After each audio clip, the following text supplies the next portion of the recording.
Hey everyone, hope you're having a good day. My name's Andy. My channel is Finding Value. Today we're going to do our daily technical analysis on commodities, work our way through the dollar yields, precious metals, and commodities ETFs that I follow. If you need help with anything, check out finding-value.com. That's where I dive deeper into all of these areas, subjects, looking for potential investment opportunities, sharing those opportunities with everyone in the community. You can see my portfolio. You can see what I'm buying, what I'm selling, mainly buying. And you can see how these big cycles work themselves back and forth. If you're interested, I've got a coupon code. Special is the coupon code to get bigger savings if you'd like to try it out. 50% off just the first month only, and a larger discount on the yearly membership if you'd like to sign up. Let's dive in, see what's going on today. So the DXY, the relative strength of the dollar, it's holding on. We're chopping sideways still, and it's been a battle between sellers and buyers. Big selling pressure, weak move up, big selling pressure, weak move up. Kind of feels like this thing could get trounced if the sellers want to push it lower. But that generally comes from interest rates. So if we look at interest rates, this still looks good to go higher, in my opinion. We've got the big bullish candlestick here, and then the small bloody nose candlestick next to it, which generally works its way on up. We are at resistance though. So is the resistance strong enough to stop this upward pressure? If you've got an eagle's front line, it's probably going to push through. If you don't, well, then maybe that resistance is a little too much. 10-year yield, it's up, but we've got a pretty strong selling pressure candlestick, these two right there. We have a weaker bounce. It took 3 candlesticks to travel the distance of this big one there. It's like an impulse move lower. So we could, or what we're looking for, do we get follow through upward, or do we get a reversal candlestick that's going to be red that shows that we're going to go lower? We'll see what happens tomorrow or the day after and what kind of follow through we get either up or down on the 10-year yield and the 30-year. 30-year's got the same exact setup. We are above support on these setups here, both on the 10 and the 30 though. So we might just do something like this and then bounce higher. TYX, TNX ratio up a little bit. That's generally a tailwind behind precious metals, specifically gold. So that's looking a little better for gold. And if it starts to work its way on up, where the 30-year and the 10-year move in this direction, precious metals, specifically gold, are going to do very well. TLT, which is bond prices, are down slightly. We are stuck in the mud in both directions, trying to move out of the mud. And that support resistance is from all the buying and selling that occurred in the 2000s up to about 2011. The 2 and 10 yield curve uninverting a little bit, but this still looks good to invert upward, the momentum. So that still looks good to go upward. And generally what drives that is inflation when you get an inversion of the yield curve. Gold up massively today, $47 an ounce, up 1.6%, looking fantastic. I broke out of this little pattern.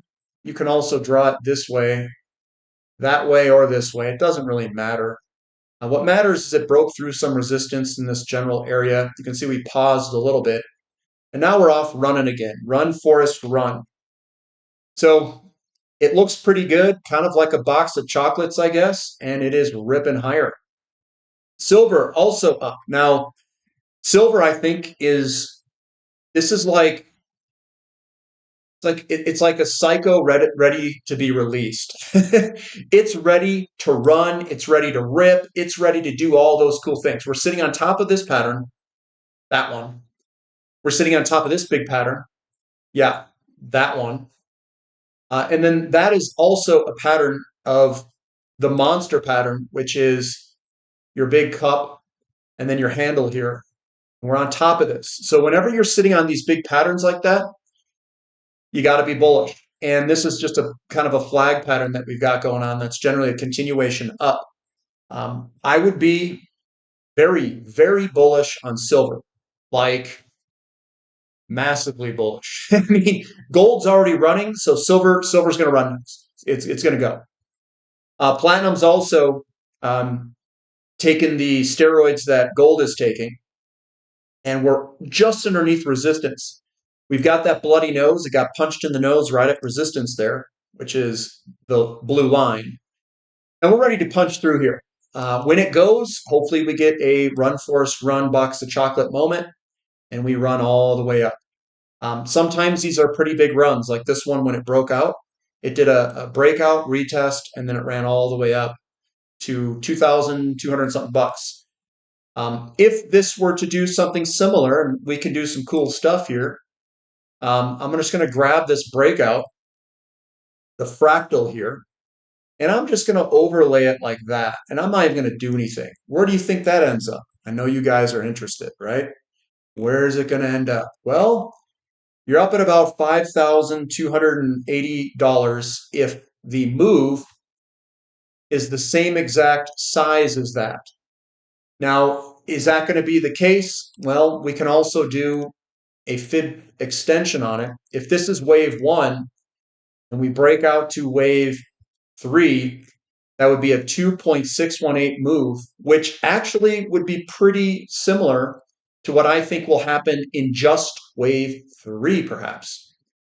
So I think we're going to go way up here. I think we could go, well, I think 5-digit is possible, $10,000 platinum is possible, not my projection. But this looks fantastic, man. This is such a good entry.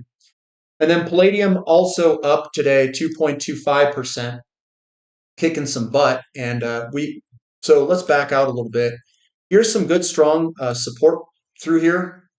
You get really good support in this general area here. So it's right on top of support. It's probably going to bounce higher. It looks really good. I think palladium looks good to work its way on up eventually here. Looks really good. GDX up 2.7. GDXJ up 2.28. Now, this is I don't like looking at it when you're zoomed in like this on a yearly. I like backing out. Look at the size of this thing. This thing looks fantastic. You've got a low, a higher low, a higher low, a higher low, a higher low, a higher low, and then an explosion all over someone's, I don't know what.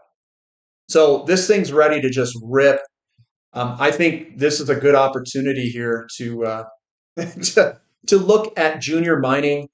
I've got a lot of junior miners on the website there. We've got that special coupon code. It's a pretty good mix if you guys want to see what I like.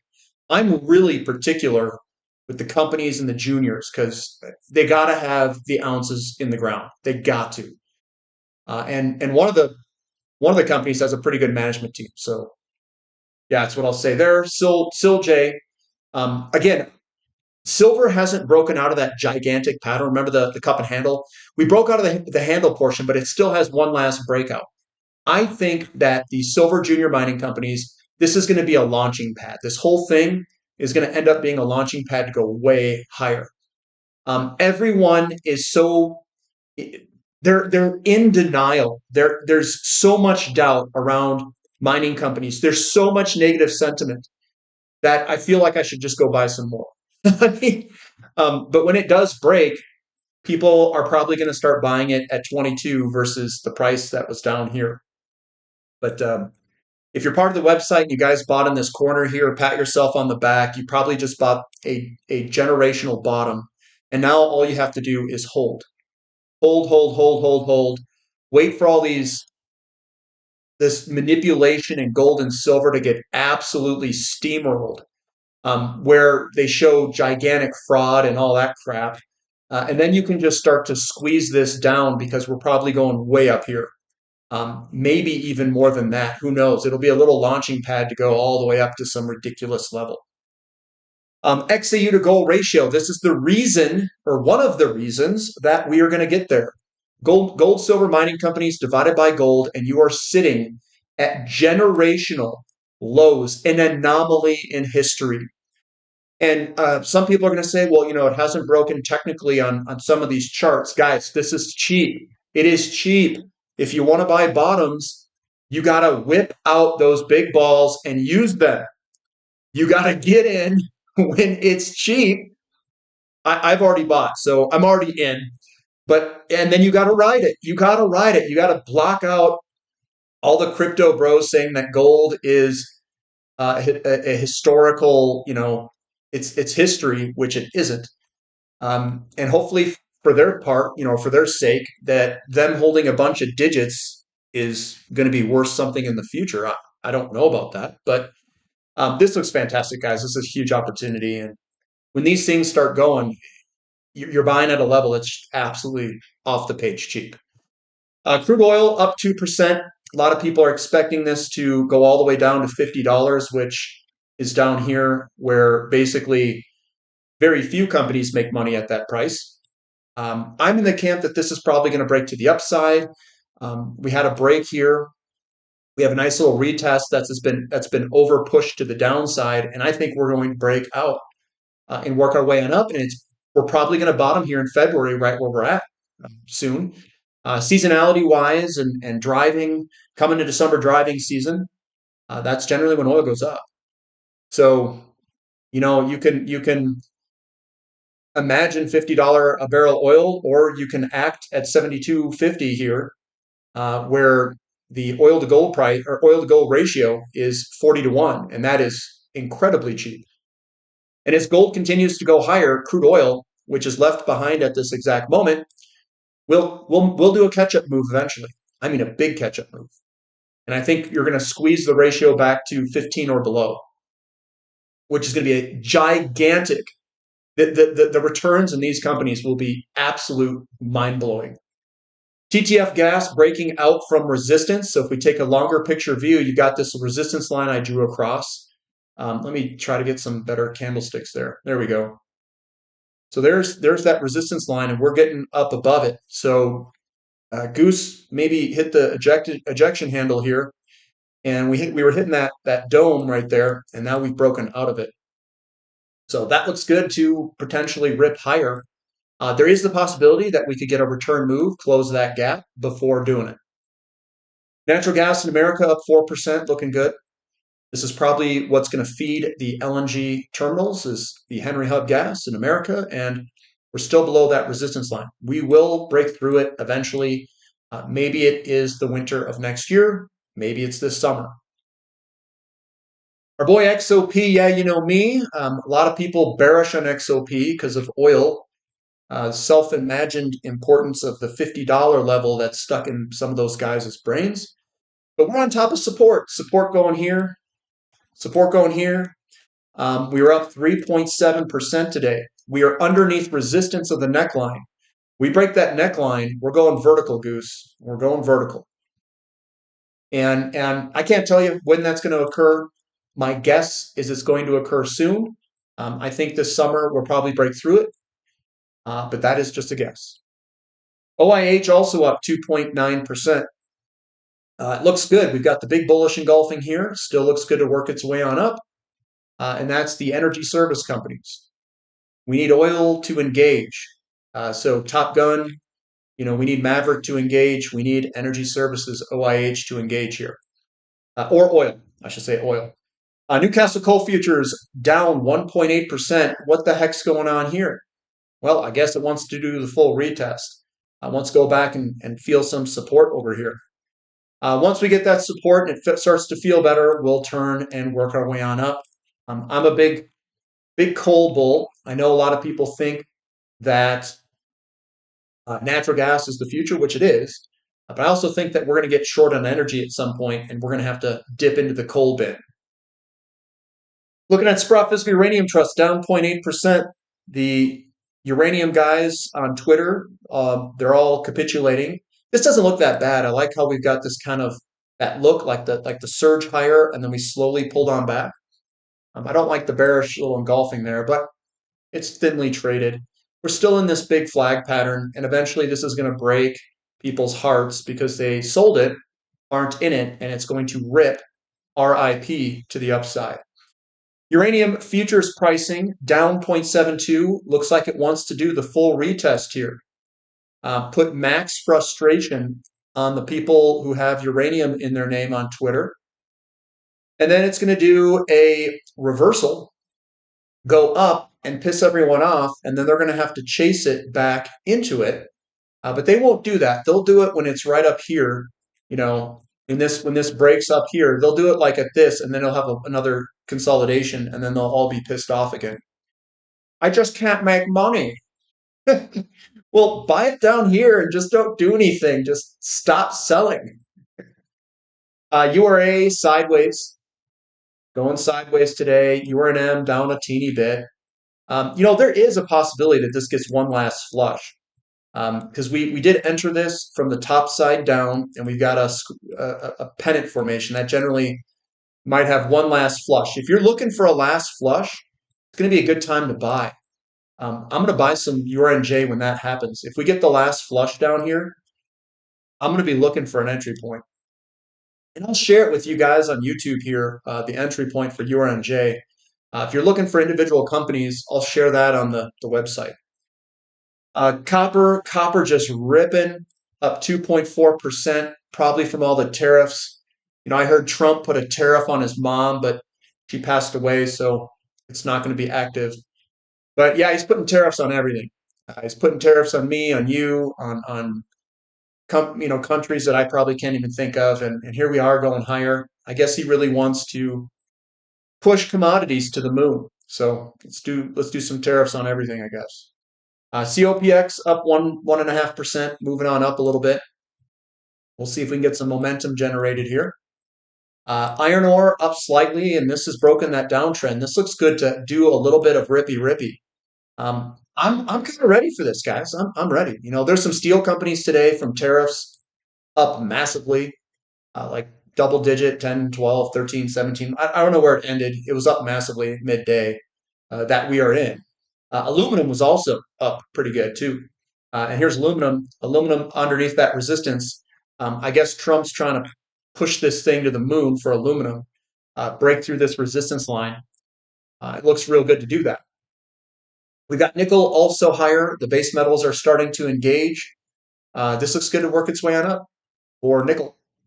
Moo, good old moo, up about 1%. And we're back within the pattern over here. There's that tip. This is a breakout, retest, and then we will break higher. But people are a little bit jittery, I guess. They're just holding on. They don't want to buy. Not yet. They still believe that the tech bull market is in progress. Emerging markets are up 1.2%. Why are we going up here? Shoulder, head, shoulder. We had this called. We nailed it, guys. Here it is going on up. Looks good. KRE down 1%, doing some retest stuff. We'll see if it holds. It looks good. Go higher. We've got TAN. Now, TAN, this is just a sad state of affairs. It just continues to leak. It's like, I don't want to say that analogy. Lithium, right on support. It's going to break higher. We're getting the big green candlesticks to show up, the small reds. We're going to move higher here in lithium, I think. REMX also looking pretty good down here. Now, if you are a contrarian, if you want to buy something that's cheap, I'm not recommending anything, but what I would do, bullish engulfing here, and then you come back to the bottom, little double bottom, run it across. This looks pretty good for a bottoming pattern. If you want to be aggressive, here's your chance, buddy. There it is. You can even throw a little bit of a downtrend line on this. It's ready to go. If we get a breakthrough here, that's a good time to be looking. Baltic Dry Index up 2.77%. It is Monday. I don't know if this has been updated most recently, but this looks good to go higher. It looks like a bottoming pattern. We're super cheap. I think Baltic Dry Index will probably bottom in 2025. It might take some time. We might chop sideways for a while, but it's trying. XHB up a little bit, 1.16%. The only thing I don't like about this is this rising wedge that we've basically fell out of. But it's holding on at the moment. Russell 2000 up slightly. No new update there. We've got the S&P 500 up slightly. The plunge protection team is holding this thing up. It's doing its job. We've got NASDAQ up slightly. It's holding on. SMCI, that broke out. You can see the big pattern here. We saw the breakout. So there's your action and there's your follow through. That's how you do it, technical analysis style. NVIDIA up 2.8%. It's getting through that resistance line. So we could see this work its way on up if the plunge protection team keeps buying. We've got massive distribution candlesticks here, though. Man, this is, I don't know how this continues to move up, but Bitcoin up 2.19. That looks good to continue higher there with that bullish engulfing. We've got Ethereum up a little bit. This took a little detour lower. We'll see if this can roll back higher here. A little bullish engulfing going on today. If there's some follow through. MicroStrategy up 2%. That's a bullish formation. You've got the bullish candlestick and then the small pullback there. Looking good to go higher. And then the VIX down slightly, down 4.5%, and it's holding steady. So that's what we've got for today, guys. Thumb up for the content, subscribe to the channel, subscribe to the website. Special is the coupon code if you'd like to join. It's 25 bucks for the first month to try it out. And then you get a larger discount on the yearly membership, a $100 discount. So rather than getting a $25 discount, you get a 4x discount. If you'd like to, you can always swap from a monthly to a yearly too if you guys want to. But that's what I've got for today, guys. So we'll catch you next time. This is Finding Value.